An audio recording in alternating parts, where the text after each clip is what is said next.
今日は北島、一番北ノースランドにあるカウリコーストにやってきました。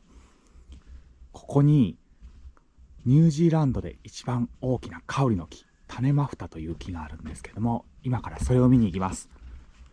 この木、高さが 51.5 メーターあります。日本の屋久杉と姉妹木提携している木です。